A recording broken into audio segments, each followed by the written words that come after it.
Good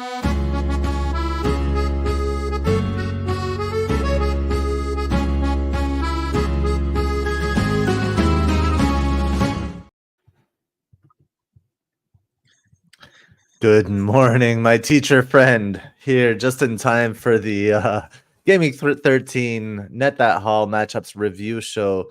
Lucian, very good morning to you. Post Thanksgiving here in the United States. It's a Thanksgiving that celebrates the actually an actual slaughter of native people.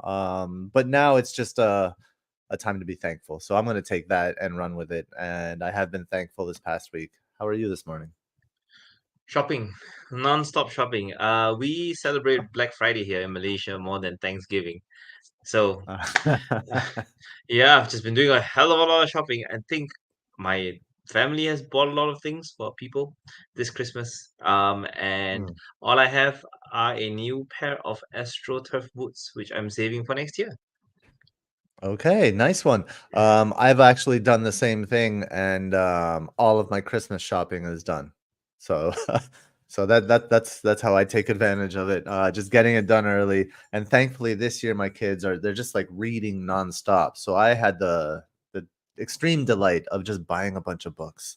Hopefully they won't watch this show, and we'll move on quickly from that, so the surprise isn't ruined. We're gonna get right into the review here.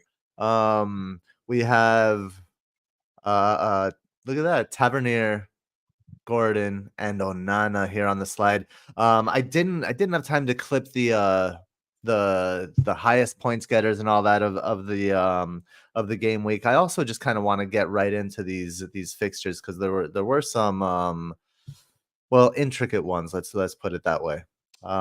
Just for the timestamp, about 2 minutes in, and this is just a quick overview of what we saw going forward for game week 13.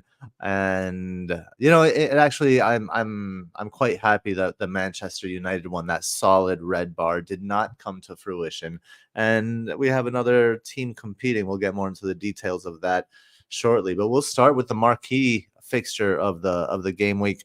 The early fixture: Manchester City won, Liverpool won. Manchester City 1.36 xg, Liverpool 0.56 xg. Talk to us. Well, City Liverpool, you know how it is. This is basically yet another top six battle between two sides vying for the title. So, I think it's common logic now that whenever you have a match between two top six sides, you're going to get a lot of one-off tactics. And surprisingly, both sides, well, Liverpool pulled off a pretty good performance here. But I'm going to start with City because they were more straightforward in that sense. They went with their usual whatever 3-2-5-3-5-2. Honestly, at this point, it doesn't matter because the real question we're asking ourselves is number one, do we sell Julian Alvarez? And I think you have Mhm. rightly pointed out in your slides that yeah, Bernardo Silva, right? We've already concluded over the last couple of weeks, cannibalizing whatever Julian Alvarez has in terms of XG. And the primary source of this is tempo. City, right now, from the start of the season, had a very deliberate style of playing football. They take the lead, they cool off, and they just hit you like blow for blow because they know that man for man, they beat you everywhere. But in this particular case, anyone that has seen the highlights will know that Ake beating two defenders. I think it was Soboslai and Trent Alexander-Arnold on that left flank. Um, yeah, basically made the difference here in terms of opening the scoring. And I think it's understated that Alisson had a really bad off day. I think from the get-go, the moment he gave away the ball to Foden in the early minutes, we already knew Mm. that he would be the weakest link, and that has opened up really yet another avenue of cheap Liverpool defense. Should we try and pronounce his name, or you want to save that for tomorrow? I'll give it a stab today, but Kaim. Well, That's what I'm gonna go with. Kaim Kelleher. yeah. I've been told that it's the Irish version of Kevin, so it's like more like Queven instead of Oh, how it's spelled. cool. That's interesting. I'm gonna look it up, and we'll get it right for tomorrow.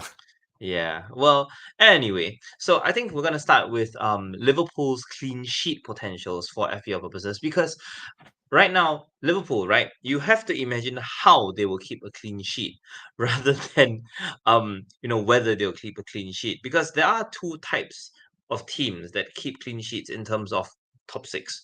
You either shut them out as as Newcastle would do, as Man United would do, or you dominate the ball and make sure opponents don't even get a sniff of the ball. That's what City and Liverpool will do here. Now, the key difference is that in this particular match, Liverpool started with their B team midfield and transitioned into their best midfield.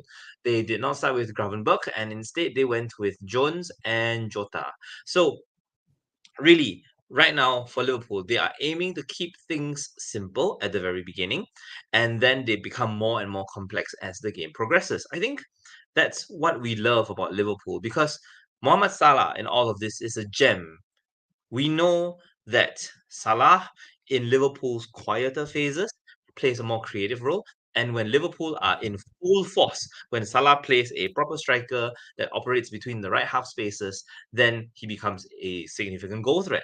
And that's why we love Salah so much. So I think this particular game highlights number one, how Liverpool operate when Salah is creator. They need, and they must have someone running the near post. And in this particular case, it was not Darwin Núñez. Darwin Núñez was the benefactor, but various other players did that selfless run. I think it was Matip that did it in the early stages, and then later on you had substitutes such as Gakpo that made the space creation happen.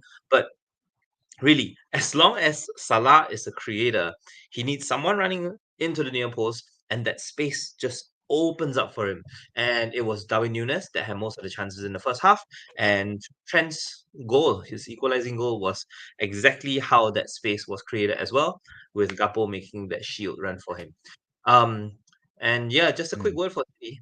Really, besides Haaland, who is at the end of everything, I think Jeremy Doku is going to be a name that we will see polarize content creators in the coming Hmm. weeks.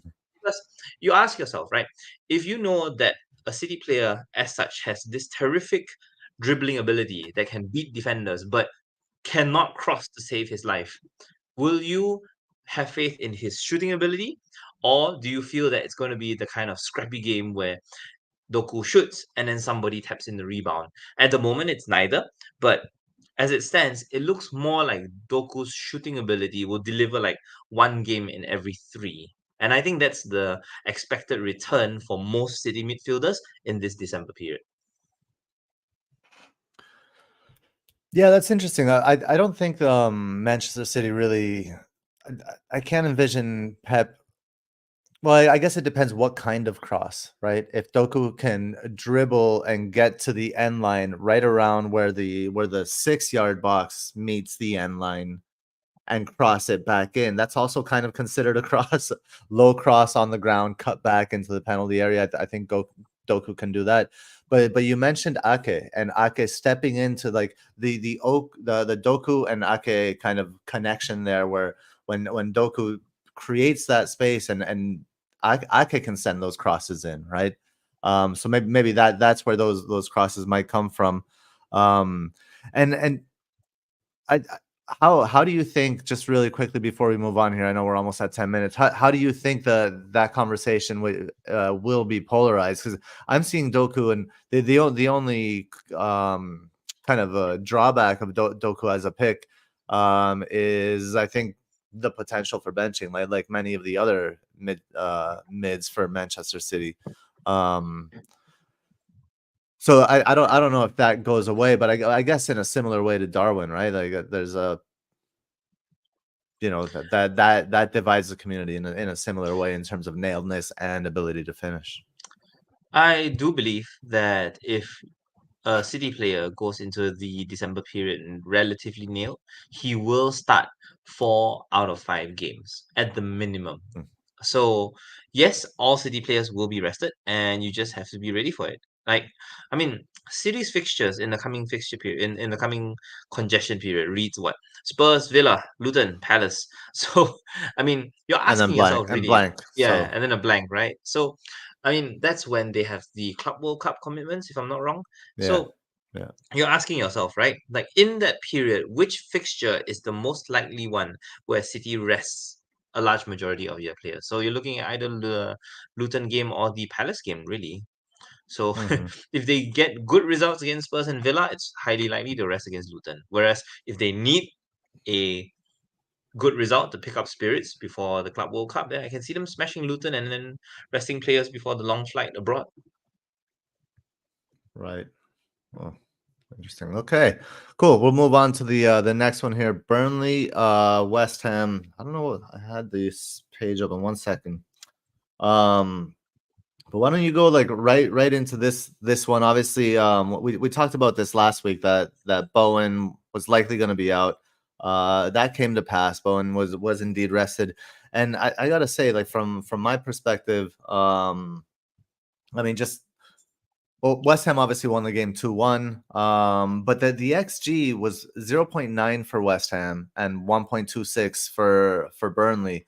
Um, but my big thing of the week was I went with my head. My gut said get Kudus, and I got Eza instead, which makes all the sense in the world, and didn't work out.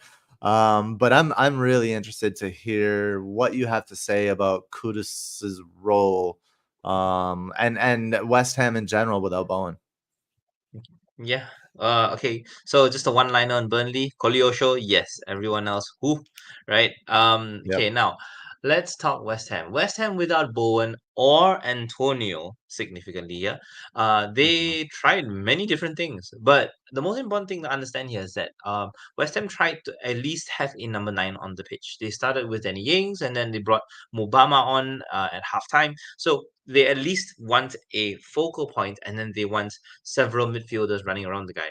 Uh, the question is, Mhm. when Thomas Suchek plays the number 10, you suffer an identity crisis. You've got to ask yourself, are we gonna go JWP Sufal down the right and launch everything possible into the box, or do we rely on the quality of Paqueta and Kudus, to come to the fore? So I think it goes to show that West Ham really struggled in open play. They really, really struggled in open play. All the good stuff happened pretty much after Burnley scored, and Mm. their response is throw everything long into the box. I think what we love about Kudus in that sense is that he has that little bit of James Madison in him where he does take some crosses or some set pieces, but Kudus, what we like about him now is not his sideways volleys now, overshadowed by Garnacho. We don't love him for his acceleration or his propensity to play the number nine potentially. We love Kudus because he is decisive. He is a player that will beat his man and really look for somebody in the box. He does not go with the flow and react to situations. Mohamed Kudus is actually a genuinely very deliberate player, and if he continues to play on that right side, he will very deliberately play or make decisions based on his role on the right side. So a very good example was like towards the earlier part of the second half of the second half, like somewhere between the 60th and the 70th minute, Kudus had very set instructions to beat his man and cross from the byline.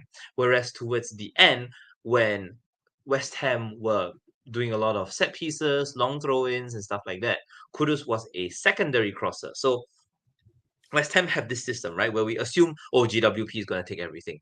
And JWP himself does take the first ball of everything, but when the first cross is thwarted, JWP moves into the half space, or he moves, somewhere deeper, right, to take the second cross. And Kudus is the one waiting on that byline. He literally sits on the vertical line of the penalty box, waiting to receive the ball to take on somebody.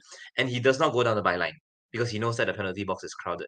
Instead, he goes left. He actually cuts inside and he crosses at the Mhm. far post using his in swingers so that he can look for various other targets. Now, the only caveat about this is that Benrahma came on. And this is a huge, huge factor because when Benrahma is on, West Ham's crossing is split down the left and right. Whereas around the 60th minute, everything was going through Kudus. So you are really asking yourself, you know, will West Ham deliver using their plan A in the coming weeks, or is it going to be pure desperation like we've seen today, where Kudus comes to the fore through his assist potential only because West Ham have to chase the game? Yeah, I'm leaning towards the latter. I know everybody wants West Ham to do well, but I really just like, based on the eye test, I just cannot tell you that West Ham will dominate the game, win 3-0, and Kudus will be at the end of everything. I just cannot right now. Really quickly before I do have a question. Actually, I'll ask it now. Well, one question I have: that does Kudus make West Ham better in open play? No, absolutely not. No. Okay, unfortunate. So apparently, I think we may have gone an hour early. Colm showed up. Hi, Colm. Thanks. Aiko, It's congratulations on your 4:15. win. So it's 4:15, and I guess we were supposed to go live at 5, not at 4. I get that's my fault. I got the time wrong. I forget about the time change, and I just calculated it wrong. But yeah. So sorry about that. We went an hour early, but I'm glad, Colm, that you're here. We have not gotten to your marquee matchup. We'll get to that shortly. So but getting back to these matchups, and just so we stay on time, if Kudus is doesn't make them better in open play, does West Ham warrant any players who profit from open play, like Kudus? Like, do we invest in a player like that for a team like this? If you're investing in open play, you might as well get Lucas Paqueta. Paqueta is so much better. And I mean, you just have to look at West Ham's upcoming opponents, right? Palace, Spurs, Fulham, and Wolves. Palace, if you want to target Joe Ward, is Paqueta territory. Spurs, the space behind Pedro Porro, we will talk about that later, is Kudus territory. We've been Fulham, the talking about that for flanks. a while. Yeah, I think Fulham is the only game where you can potentially see Kudus go past Robinson, or profiting something off Robinson. And Mm. Wolves, the weak flank is still Semedo on the right side, so everything points to the left. Whether it's Paqueta or somebody else, who knows? But yeah, I mean, in terms of matchup, I just don't see that happening for now. Okay, good. Let's moving on. Luton Crystal Palace. This is yeah, not my favorite match, of course. Luton get a win at home here, 2-1 over Crystal Palace with an XG of below 1, a 0.94 XG for Luton, 1.67 XG for Crystal Palace. Eza goes down with an apparent maybe Achilles ankle type injury. Off the ball is always a concern. I already sold him, so so that I took care of that. But tell us what did you see here in Luton's win here? Well, I think, okay, so first things first, I think let's get the elephant in the room addressed, and we need to talk about Crystal Palace because Crystal Palace, once again, as a one-liner, right, have extremely short-term potential because it's what? West Ham, Bournemouth, Liverpool, and City. So really, if you get or hold on to any Crystal Palace players you have now, right? Johnston owners and whatnot, you're really holding on for the Bournemouth fixture. Literally nothing else. So Bournemouth, which we will talk about later, have rejigged themselves, and it just goes to show that Palace are reliant on that wonderful, majestic Oli's goal, because Edouard's finishing needs volume and it's just not going to cut it. And really, our more interesting topic is targeting Ward, which we have already mentioned with Paqueta. But yeah, I think that's really the chief concern in terms of targeting Crystal Palace. Okay, let's talk Luton. You asked me, right, earlier in the week, why are Luton so weak down the flanks, or whether are they actually weak down the flanks? Right now, their starting back three is still Mengi, Lockyer, and Osho. The only difference here is that they did not have Kabore through injury, so they played left wing back Doty on the right side. So that basically changed their formation entirely, and I do not foresee this setup persisting when Kabore comes back. Honestly, whoever up there. And um that's the unfortunate thing. It's difficult to say if Luton will actually keep this formation. But I will say this. I will say this. The reason Luton got the winner at 1-1 was because they made an attacking substitution where Ogbeni, the number 7, who was playing the left forward, shifted all the way the right wing back, and they brought Jacob Brown on to play the left forward instead. Um, push come to shove, for Luton, it is always the same. In terms of how Luton attack, the right side creates for the left. I'm not going to recommend a Luton attacker. I'm just saying how it is. Okay. Now, if we want to target Luton's defense, it's a little bit of a different case here because Doty, previously extremely weak against Manchester United down that left hand side, now played on the right hand side. Did Palace create down the left? No. Instead, the thing that we've mentioned all along, the space between the lines, their back three and their midfield five, still oceans of space. And yes, any number 10. Eze had a couple of good shots from that space. Eduard also had a few shots from that space. So, I mean, you're looking at the number 10 for Luton's upcoming fixtures. And that reads what? Brentford, Arsenal, City, Bournemouth. Take your pick, really. Arsenal have so many number 10s coming up. And really, like, forget flank matchups, right? Flank matchups are like the benefactors, but it's hard to say whether they concede or shots or crosses from those areas more. You're looking at purely the number 10. So, yeah, that's really all I can say for Luton. Okay, we'll move on quickly from this one because obviously there's a very little interest. I will say that the Doucouré injury for Palace is big, and Gahey owners or Palace defense owners probably shouldn't expect many clean sheets moving forward. Newcastle Chelsea, the dominance Newcastle continues. Newcastle 4, Chelsea 1, Newcastle 2.36 XG, Chelsea 0.53 XG. My darling, Anthony Gordon, such a great pick. The best pick under 6 million. He's such a joy to own, I have to say. Tell us about this one. Well, depends on what names you want to hear, really. So first things first, Isak and Bruno Guimaraes coming back into the side re-established this wonderful balance that Newcastle have, right? Finally, you don't have a youngster holding anchor in midfield. He can actually play a creative role. Isak playing up front meant that Gordon could go on the left and torment Reece James. So, for Newcastle, it's just a case If of, I feel like you're yeah, reading the slide, yeah, that whole first part of the slide is of course. is exactly that, right? Just telling how it is. Just telling how it is. Hmm. I think the more interesting bit was Chelsea because we were all eyeing Reece James at some point, and the signs were there. It's just, well, I'm not saying that the red card was unfortunate. I'm saying that Sterling's goal, which came via a counter attack with him being fouled on the edge of the area and then scoring from that set piece, really has nothing to do with FPL. I think, I mean, who remembers the last set piece goal Raheem Sterling has scored? I've never even seen Raheem Sterling take a set piece.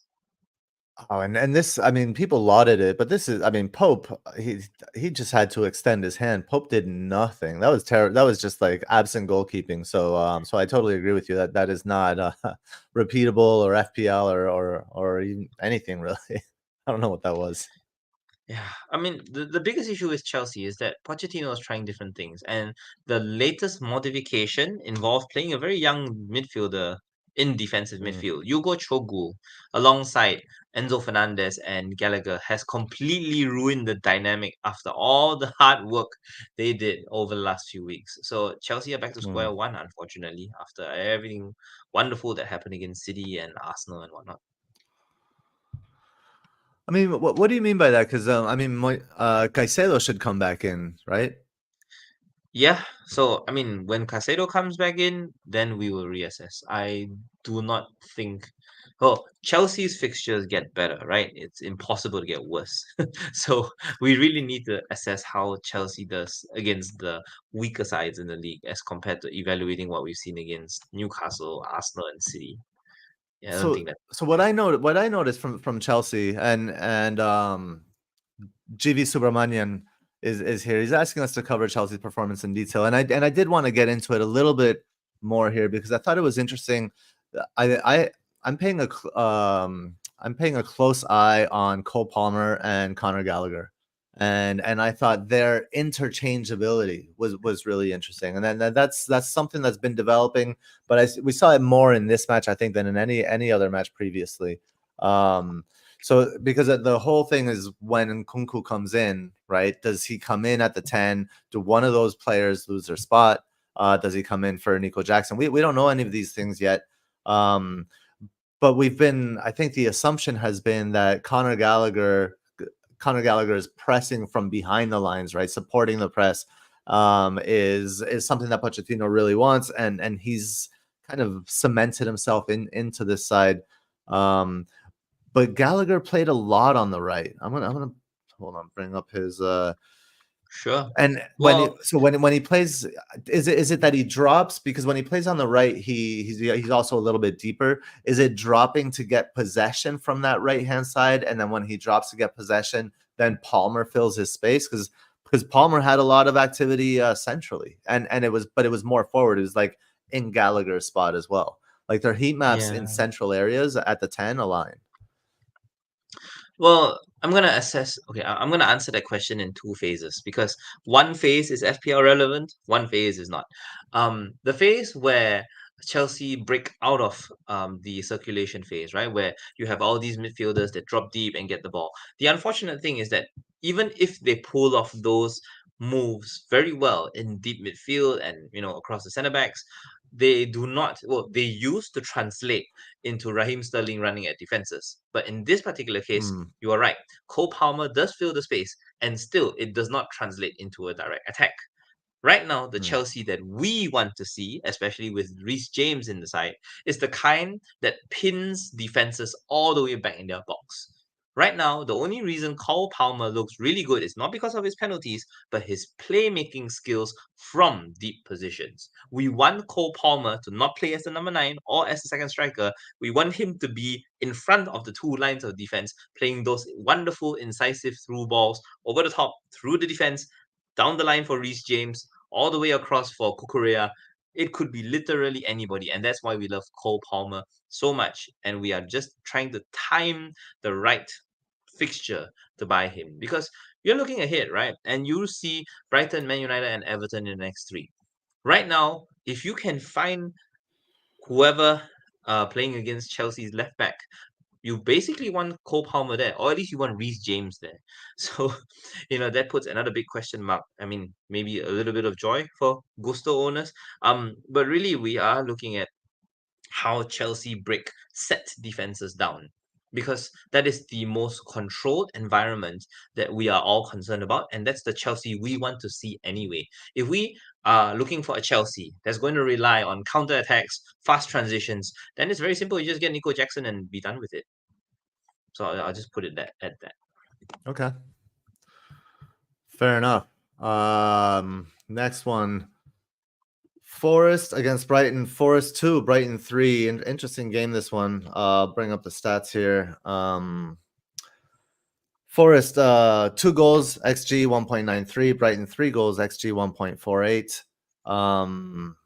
What did we learn in this one, Lucian? Because there were some, Fati started on the left hand side. You got Lallana at the 10. Nice little finish from Evan Ferguson from kind of the top of the box area. And Tariq Lamptey back in the fold here. Is he? He got brought off after half Well, an hour. for yeah. Ah, Oh man, I don't want to laugh. Poor guy. yeah, he is literally made of glass. I mean, oh, Brighton, oh, Brighton. The moment they look promising, it all literally shatters in half an hour. Um, Hinshelwood played majority of the match at left back, and Forest took advantage of that incredibly well. The unfortunate thing Hmm. was that Forest right now, because they themselves are suffering from another key injury without Awoniyi, they tried to play Chris Wood up front as the number 9. Whoop de doo. I mean, Yeah, I mean there is an Australian cereal that I will not mention that signifies this very well. But anyway, memes aside, I really like Forest's current starting 11. And this involves Morgan Gibbs White actually playing a more reserved role. But, we share the talk FPL relevance and no one's really going to recommend an FPL asset. So I just want to say hats off to all the players out there who have owned Morgan Gibbs White for this fixture. He was absolutely fantastic, deserved the penalty, deserved all the returns he got this game. Okay, let's talk Brighton. Now, Brighton right now, right, besides the glaring hole they have on the left side, are struggling with an issue where they have to match their opponents man for man up front. It happened last match against Sheffield United, where they intentionally had three forwards occupy three centre backs of Sheffield United's when they attack. And then everything is like literally 1v1 matchup. So the biggest culprit that did not work in that particular system against Sheffield United was Ansu Fati, who played the number 9. In this case, Fati played on the number left. Sorry. Fati played on the left, sorry about that, in the absence of Mitoma. And Mhm. same thing. Right now, Brighton are basically required strikers or their forwards to beat their man 1v1. Now, this is where Adam Lallana comes in as a really wily creator, because Lallana's job is not to actually make plays on the ball. Lallana has sort of reinvented himself as a space maker, where he has these really clever dummies where he gets into space, he draws players, and he just doesn't touch the ball. And that allows Ferguson to thrive. Like, um, I'd love to promote Ferguson as an option, but he too is made of glass. In fact, I think there's another show that I am a guest on, and I picked 4 weeks ago for Evan Ferguson to do well. And yeah, I don't know how you'd assess 2 goals in 4 games, but that's basically the rate of return we would expect of any injury-prone striker. So for FPL purposes, no matter who you have, 2 goals in 4 games is actually par for what you expect of an injury-prone striker. It's just a matter of whether you have a good first sub coming in. Um, as for everyone else, I think when you look at everyone else that is still fit, Pascal Gross is starting to look really good because he took advantage of a key weakness of Forest, which was basically going around their midfield. As long as you don't try and compete with Forest in the center, you'll get around them and you'll get really good chances. So I don't know what Joao Pedro has to do to start as the number 9, but he really deserves it. Some of his goals were really, Mhm. really good. Okay, so yeah, that's all my notes say that are FPL relevant. So how I'm not understanding really how Brighton, like how they're operating, how they've changed that. Like they're still, I don't even you can't even say that they're that narrow in every game. Mm, They're narrow. They're like narrow with one limb with a satellite, yes, one satellite correct. somewhere. Yes, that And satellite is usually Adingra. okay, that's the key. A Dingra satellite like that. We will move on to the next one. I think we're making good time here. Sheffield United, Bournemouth. Sheffield United 1, Bournemouth 3. Statistics here say Sheffield United 0.78 XG compared to Bournemouth 2.86. Talk to us about this one. We got 3 goals and no Solanke involvement, despite 50% involvement for the entire season. I'm sorry. I'm just digging through the basement of my notes for this. It's really really far down. Okay, um, this is the effect of Justin Kluivert. Oh my gosh, I still have Patrick Kluivert in my mind. Okay, um, yes, Justin Kluivert, the orthodox number 10 who actually plays like a number 10. So, when you have a Trecatista playing like a legit, space roamer, the first benefactor would actually be the flanks because Tavernier is actually nominally a central midfielder, while Semenyo, who started on the right, is usually a striker. So when you play a central midfielder and a striker on the flanks, they themselves would swap positions too. And it just goes to show that Sheffield United somehow refusing to fix their weaknesses. The the moment one of Bournemouth's players overloads any flank, it looks really bad. I think the weak link now Mm. in Sheffield United's setup is their right side. Like Jaden Bogle has been the hero for many of Sheffield United's games. You know, you can give him that offensively, but he is often isolated defensively by a lot because Souza on that right midfield slot does not help him out. And his outside centre back is George Baldock, who's probably 40, but misreporting his age or something. Yeah, so it's really frail. And at halftime, Sheffield United actually shuffled their entire right side, and they brought on a defender that I think is coming back early from injury, Ahmed Hodzic. Ahmed Hodzic is yeah, he got injured for a while, and they got him to play right wing back for a little bit before they went, oh, hold on, we have Baldock. And yeah, it's a case of game week 1 syndrome where they try a whole bunch of things, doesn't work, and yeah, somehow the right creates for the left, and Baldock swung in that beautiful ball for the consolation goal.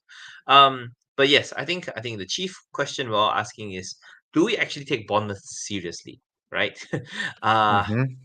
I think Tavernier and Semenyo themselves, like Semenyo especially as an enabler, who is literally the same price as Archer right now, right? He rose today, um, is definitely worth considering. I just think that for Solanke's case, right?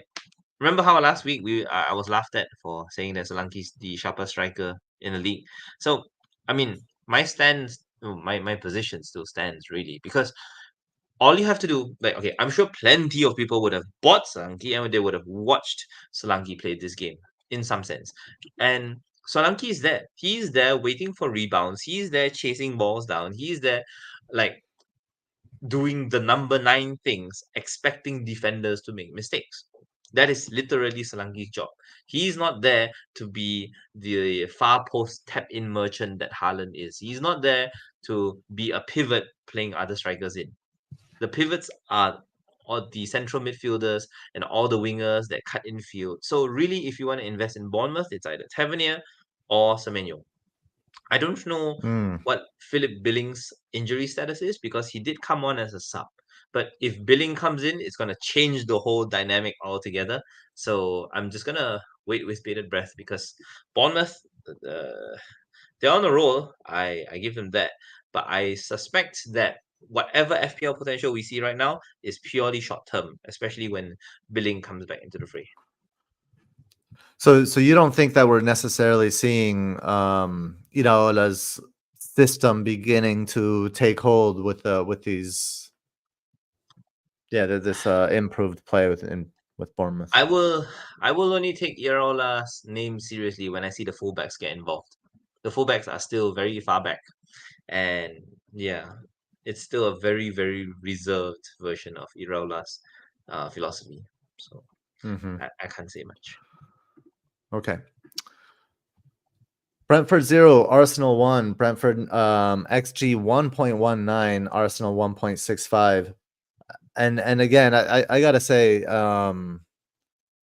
if I would have brought in, so I'm on triple Arsenal defense, but I went white, and if I would have brought in Saliba or somebody more, I guess, a more secured, more nailed there, the thinking is still validated for me here in not getting Saka. Saka has I think 0.08 xg in the last 4 or 5 games combined. And the right thinking has not paid off for me, but I feel a little vindicated in that it is the Arsenal defense that provides more, that is providing more in terms of FPL these days. What are your thoughts?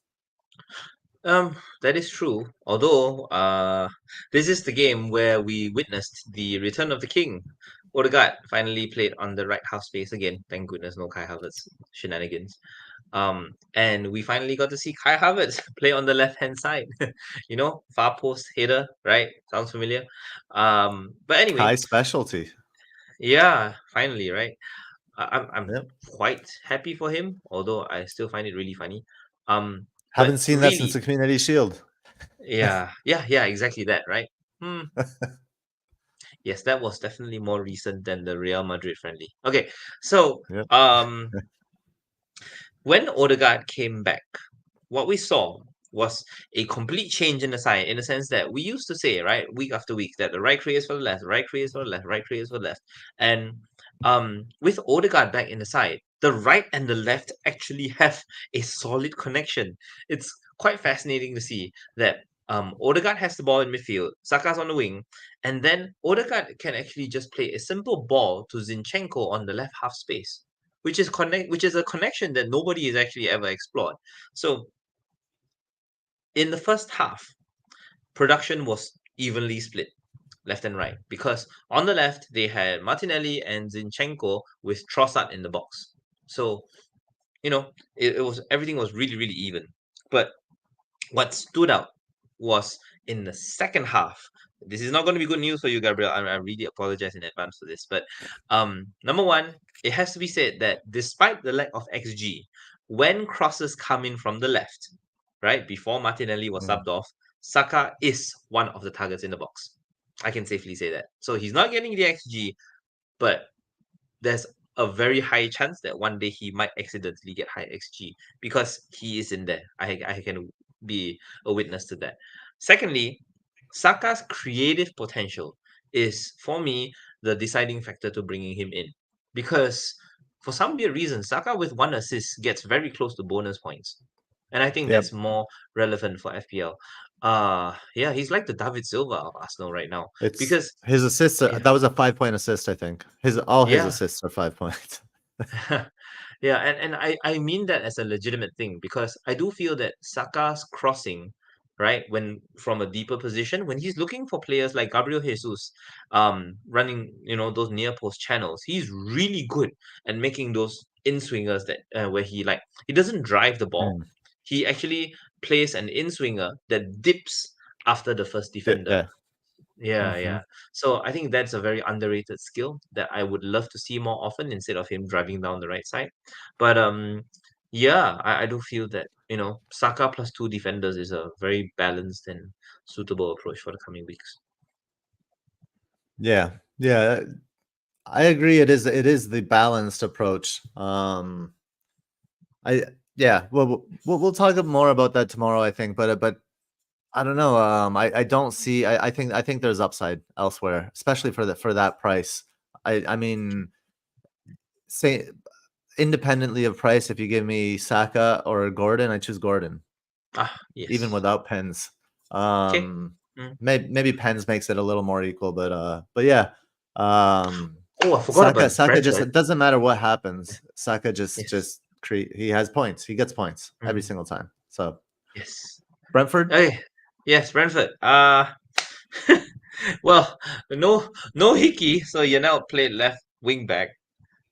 Which, and no Hickey, so Godos played right wing back. It's really weird to see two midfielders play wing back in a defensive 5-3-2 formation, because Mm-hmm. I mean, despite the formation, they got totally outclassed. The reason we said the reason we witnessed Arsenal have so many quality crosses from deep is because Brentford did the thing where they have five defensive players and three midfielders all crowd into a defensive line of eight. It's quite funny. And then Arsenal, especially Odegaard and Zinchenko, would try to tease them out. They'll have the ball, they'll pretend to shoot, and they'll draw one of the midfielders out. Then they'll pass it sideways. Draw another midfielder out. Draw them out, draw them out, draw them out, draw them out until there are less numbers in the box. Then Arsenal cross. It's very clever, it's very deliberate, it's very patient. And yeah, I think that's how Brentford get broken down here. Um, Mm. of course, as a result, the goal production was very low. And I can say, though, as good news, that whenever Brentford broke past the Arsenal pressure, Mbomo was at the heart of things. So Mbomo against Luton, yeah, absolutely a thing. Um, And if we are potentially looking at anybody else, again, right, hands in the air. I'm not here to recommend Mopai, but in case anybody wants decent Brentford differential in defense, right? Because the upcoming fixtures read Luton, Brighton, and Sheffield United, right? Christopher Ayer, late in the game was seen marauding down the right side as Brentford's outside right centre back, trying to get the winner. So I think for some weird reason Collins didn't start. I think he had a recurring injury. But Christopher Ayer in that right centre back position is going to do wonderful, wonderful things that we do not expect. Still prefer Pinnock, especially with those matchups, but I get your point on Ayer. I have a claim for him in draft. I made it right as the game week ended, so I'm trying to bring him in a draft league. But in standard FPL, I prefer Pinnock for the aerial threat, especially in the next three. Right, moving on to the Spurs Villa games. Tottenham 1, Villa 2. Another impressive just win by Emery, this time away from home, which was the surprising thing. Tottenham only one goal with 2.34 XG, and that's not even including the hat trick of offside goals for Son Heung-min. Aston Villa 2 goals with 1.76 XG. One thing I'll say from the start is I thought Diaby is a tough case. So Villa's getting difficult for me. I own Diaby and Cash, and Diaby's tough because of tactics. He floats in and out of the just being a part of the attacking element of the team. Sometimes Douglas Luiz will be more involved than Diaby, and then Cash obviously getting had a poor game. That was a pretty bad card he got. It could have been worse, I think. Or just a dumb card and a poor game from him, and then he gets subbed, and then Bailey comes in and plays magnificently. So I'm really curious to hear what you're going to tell us about both of these teams actually owning several players here. Well, I don't know what the status is on Madison because a lot of the Spurs conversation will revolve around Madison. So for now, I'm going to assume that in the short term, Madison is unavailable for this weekend. Okay. Well, I mean, So first thing, let's backtrack a little bit. I want to tell us how did Los. I want to hear you talk about yeah. Los Celso because I mentioned him in the slide and I also mentioned him in the thread. Did he do the line penetrating things that he's known to do? Yeah, I know. So the unfortunate thing here was that both Sa and Bissouma were unavailable. So Lo Mm-hmm. Celso had to do a shift in defensive midfield alongside Rodrigo Bentancur. It was only really, really late into the second half when the gaffer brought on Oliver Skip. Then we saw Lo Celso actually go up into the box and do number 10 things. So it was a very disciplined game. He was quiet for the most part because he had to play defensive midfield, you know. But yeah, that's how it is with I NG don't know if without Madison. so. I would challenge that a little bit. I was in watching this game. Yeah, Lo Celso was deeper, but he was still progressing the ball, like penetrating lines with ball progression, just from deeper areas. He was in the right spot and hit the ball the right way in that right moment for that goal. So like that nobody predicts that, but if I'm looking here at his heat map, and he's most of it is in the attacking half. First of all, much of it is in the defensive half, but I think that really says he's like progressing the ball past midfield, and then it's up to the attackers, kind of thing. Yeah, I mean, I don't deny that he's a good ball progressor. But the question is whether he's a James Madison, right? I mean, even James Madison himself, right? No, no, that's He not had the to do a question. That's job. not the question, though. Okay. That I sorry, I was asking the question based on what's written in the slide, though. Lo Celso is a chaotic player Okay. and is proficient in breaking lines and creating shots with clever passing. You're saying he wasn't creating the shots because he was playing deeper, but he was chaotic. I think that the goal he scored was a kind of a chaotic goal, just because it came off a rebound and stuff, but proficient in breaking lines, which is something that Spurs was lacking against you guys, against Wolves in the previous week, right? And I thought they were much better at progressing lines in this one. Yes, Maybe that's not true. timing that line progression. The timing was off, but so I don't know. It Talk to it what's your okay. perspective? It had to come down to decision making off the front four because when Lo Celso breaks lines, right, there's still an additional layer of lines that Spurs need to do up front because it's not a straightforward case of breaking lines and then creating shots. For Spurs' case, right, without James Maddison especially, um, the game was essentially split into three parts. But I'm only going to talk about the FPL relevant part because in the first 30 minutes, Kulusevski played number 10. So when you break lines and Mm-hmm. find Kulusevski at number 10, it's going to be a very deliberate, slow waiting game where you wait for Son to come in, you wait for Porro to go outside, and Mm-hmm. Kulusevski literally slows the entire game down. So, eh, right, no Lo Celso there. And then you have the second third, Mm, the middle third, and that was where Lo Celso really shines because Son is the one dropping off the number 9 to be the number 10. This is when you mm. see Kulusevski out wide, you see Brennan Johnson running in behind, and this is where Lo Celso's progressive passing really shines. Then you have the third half where Lo Celso becomes chaotic and he gets into the box himself, and yeah, I think he deserves a lot more.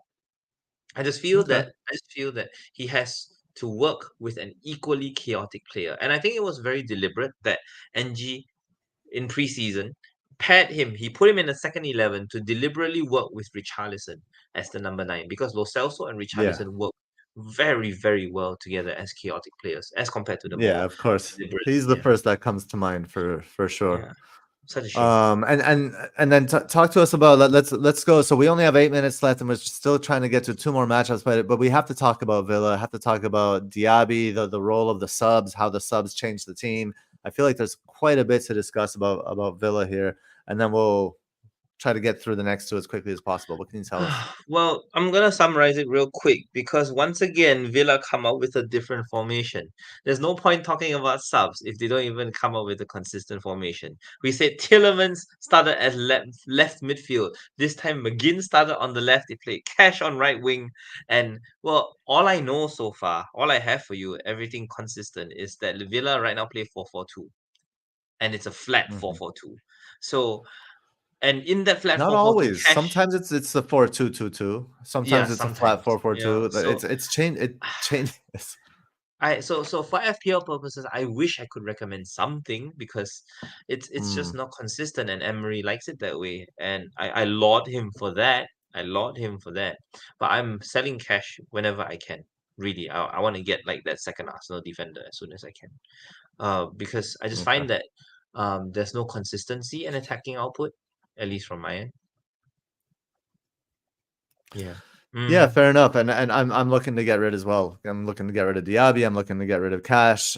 I'm I'm not worried about not owning Watkins. I don't have any desire to own Watkins either. So, and at the same time, a really good team in very good form, playing really well, tactically intricate, seem scoring goals, and so it's weird that it's difficult to invest in them. But I guess that's how Brighton is sometimes too. So next one, Everton 0, Manchester United 3. This one was really interesting because the stats, Everton with 0 goals on 2.47 expected goals, Manchester United 3 goals on 2.22 expected goals. What do you got for us? Well, I mean, that Garnacho blinder basically set the tone for Everton to chase the game. And so Everton did try to turn it up. I mean, the thing about Everton is that they can only play one way so far. And they did play that well, pretty well.